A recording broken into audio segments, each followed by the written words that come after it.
말씀 다시 한번 같이 보겠습니다. 시편 46편 6절입니다.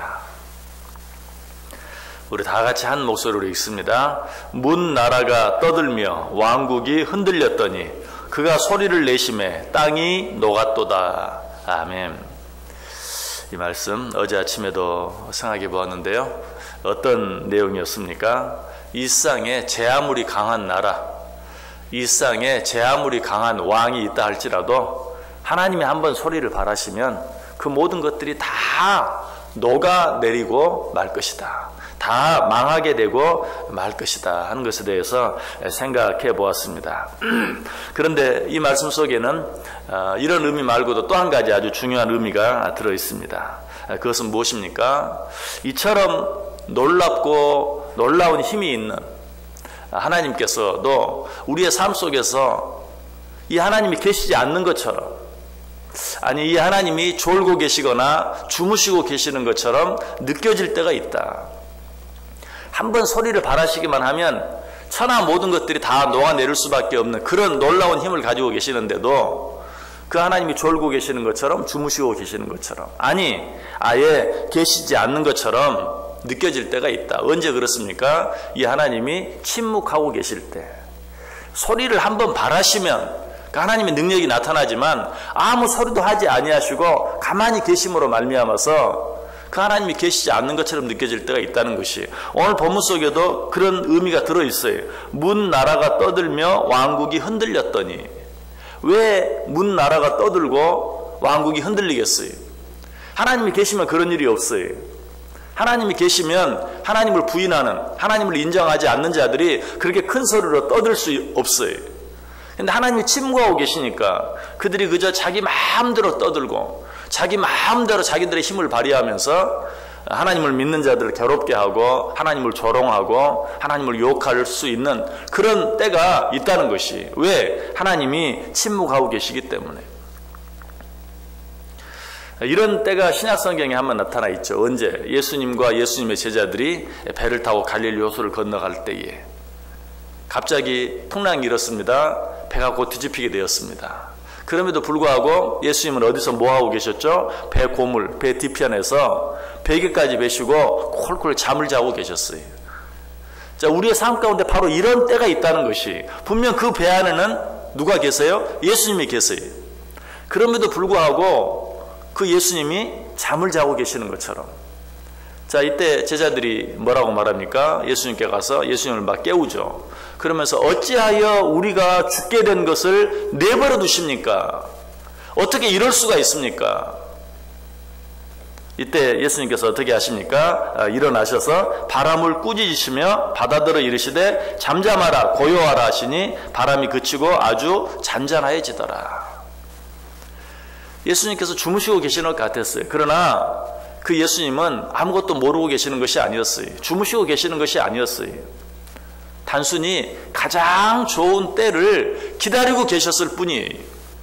그리고 예수님의 제자들의 믿음 없음을 깨닫게 해주시고 싶으셨을 뿐이에요. 제자들이 이야기했을 때 예수님은 자리에 일어나셔서 드디어 목소리를 발하시죠. 뭐라고? 잠잠하라. 그러자 어떻게 됐습니까? 바다와 파도까지도 잠잠해졌어요. 사람들이 그 모습을 보고 뭐라고 말합니까? 그들이 심히 두려워하여 서로 말하되 그가 누구이시기에 바람과 바다도 순종하는고. 바로 이것이, 이런 사실을 보여주시고 가르쳐 주시기 위해서 저가 누구시기에 바람과 바다도 순종하는고, 이 사실을 가르쳐 주시기 위해서 주무시고 계시는 것처럼 하셨을 뿐이에요. 만약에 바람과 파도가 막 일어나기 시작하는 때에 잠잠하라 라고 했으면 그건 아무것도 아니, 그저 바람이 좀 불려고 하다가 그저 잠잠해져 버린 것으로 우연으로 생각하고 말았을 거예요.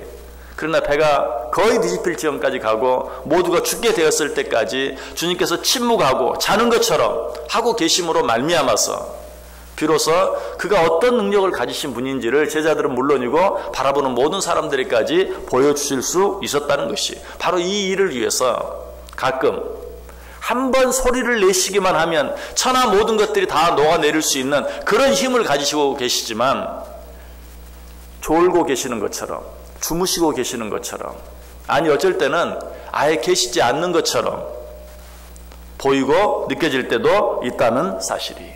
자, 이 사실을 통해서 우리가 얻어야 될 교훈은 무엇입니까? 우리는 이 하나님 한번 소리를 내시면 차나 뭐든 제 아무리 강한 것들이라도 녹아내릴 수밖에 없는 이 하나님을 의지하고 어떤 경우라도 결코 조급해져서는 되지 않는다. 우리들의 가장 큰 문제는 무엇입니까? 하나님을 믿는다고 하면서도 눈앞에 보이는 상황 때문에 마치 그 풍랑 속에서 제자들이 예수님께 했던 것처럼 어찌하여 우리의 죽게 된 것을 돌아보지 않으십니까? 그래서 한 걸음 더 나가면 하나님 도대체 계십니까? 계시지 않습니까? 하는 그 조급함과 불신에 빠지는 일이 결코 이런 자리에 빠져서는 안 된다. 이런 우리들을 향해서 시편 121편 3절과 4절은 뭐라고 말하죠? 여호와께서 너를 실족하지 아니하게 하시며 너를 지키시는 이가 졸지 아니하시리로다. 이스라엘을 지키시는 이는 졸지도 아니하시고 주무시지도 아니하시리로다. 너무 잘하는 말씀이죠. 그런데 이 말씀에도 보면 여호와 하나님께서는 졸지 아니하시고 우리를 지켜주신다라는 말씀이 두 번이나 반복되어 있는 것을 보게 돼요. 왜 두 번이나 반복했을까요? 그것은 바로 우리의 믿음 없음 때문이.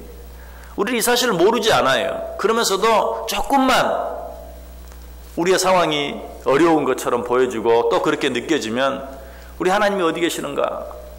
졸고 계시는가? 주무시고 계시는가? 아니 계시기는 하신 것인가? 하면서 금방 조급해지고 원망하고 불평하기를 좋아하기 때문에 하나님은 졸지도 아니하시고 주무시지도 아니하시고 너희를 지키시는 분이시다라고 그 짧은 구절 안에서 두 번이나 반복해서 이야기하고 있어요.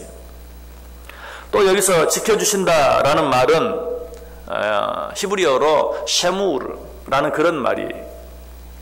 그런데 이 말의 원어는 눈동자라는 말에서 왔어요. 왜 그랬을 것 같아요? 금방 감이 오죠.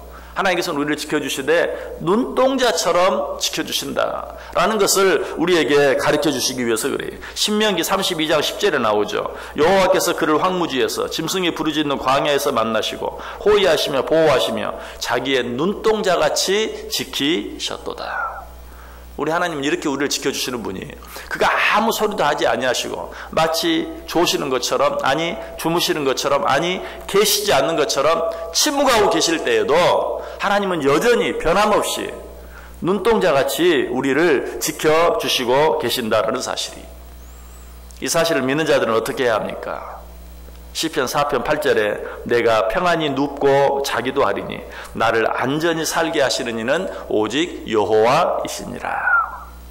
이 사실을 믿는 자는 제 아무리 풍랑이 이는 그런 상황 가운데서라 할지라도 평안히 누울 수 있어야 하고 평안히 잘 수 있어야 돼요. 예수님께서 그 배 안에서 잠을 주신 것도 그런 교훈을 우리에게 주시기 위해서예요.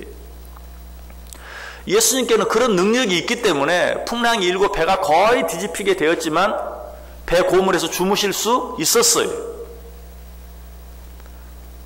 우리는 어때요? 그 예수님을 믿는 자, 그 하나님을 믿는 자는 어때요? 그런 능력을 가지신 분을 내가 믿고 있고 그런 능력을 가지신 분이 나와 함께 계시기 때문에 무엇보다 그런 능력을 가지신 분이 나를 눈동자처럼 지켜주시는 것, 졸지도 아니하시고 주무시지도 아니하시고 나를 지켜주시는 것을 믿는 자들은 어때요? 배가 금방 뒤집힐 것 같은, 이제 죽는 것은 시간 문제일 뿐인 그런 상황 속에서도 어때요? 평안히 눕고 잘 수 있어야 된다는 사실이.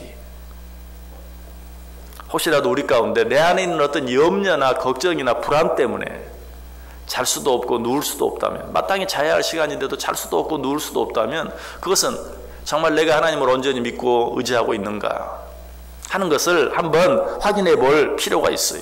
그래서 시편 127편 2절에 여호와께서 그의 사랑하시는 자에게는 잠을 주시는도다. 여기서 여호와께서 사랑하시는 자, 어떤 자일까요?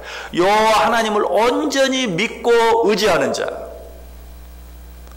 여호와 하나님을 온전히 믿고 의지하는, 당신은 졸지도 않고 주무시지도 않고 나를 지켜주시는 자인 것을 믿습니다. 하나님은 이런 자를 사랑하시죠. 하나님은 그런 자에게 잠을 주신다. 그런 자에게 평안을 주신다. 그런 자에게 쉼을 주신다라고 우리에게 말씀하고 있어요.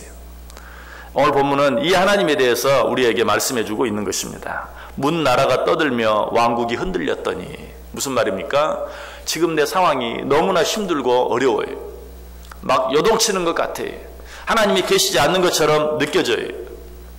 그럼에도 불구하고 그가 소리를 내심에 땅이 녹았도다. 그러나 그 하나님이 일어나시기만 하시면, 그 하나님이 한번 목소리를 발하기만 하시면 이 모든 혼란과 이 모든 요동은 삽시간에 끝이 나고 하나님 주시는 온전한 평안만이, 하나님 주시는 온전한 안식만이 우리 가운데 넘치게 될 줄 믿습니다 라는 고백이, 이 믿음이 저와 여러분의 믿음이 되기를 원합니다. 이 고백이 저와 여러분의 고백이 되기를 원해요. 그래서 세상 전체가 흔들리고 요동한다 할지라도 절대로 흔들리지 아니하고 요동하지 않는, 절대로 졸지도 아니하시고 주무시지도 아니하시는 그 하나님과 함께함으로, 그 하나님만이 주실 수 있는, 그 하나님 안에서만 누릴 수 있는 진정한 평안을, 진정한 안식을 이 하루도 풍성히 누리며 살아갈 수 있는 저와 여러분 꼭 될 수 있기를 주님의 이름으로 간절히 축원합니다. 기도하겠습니다.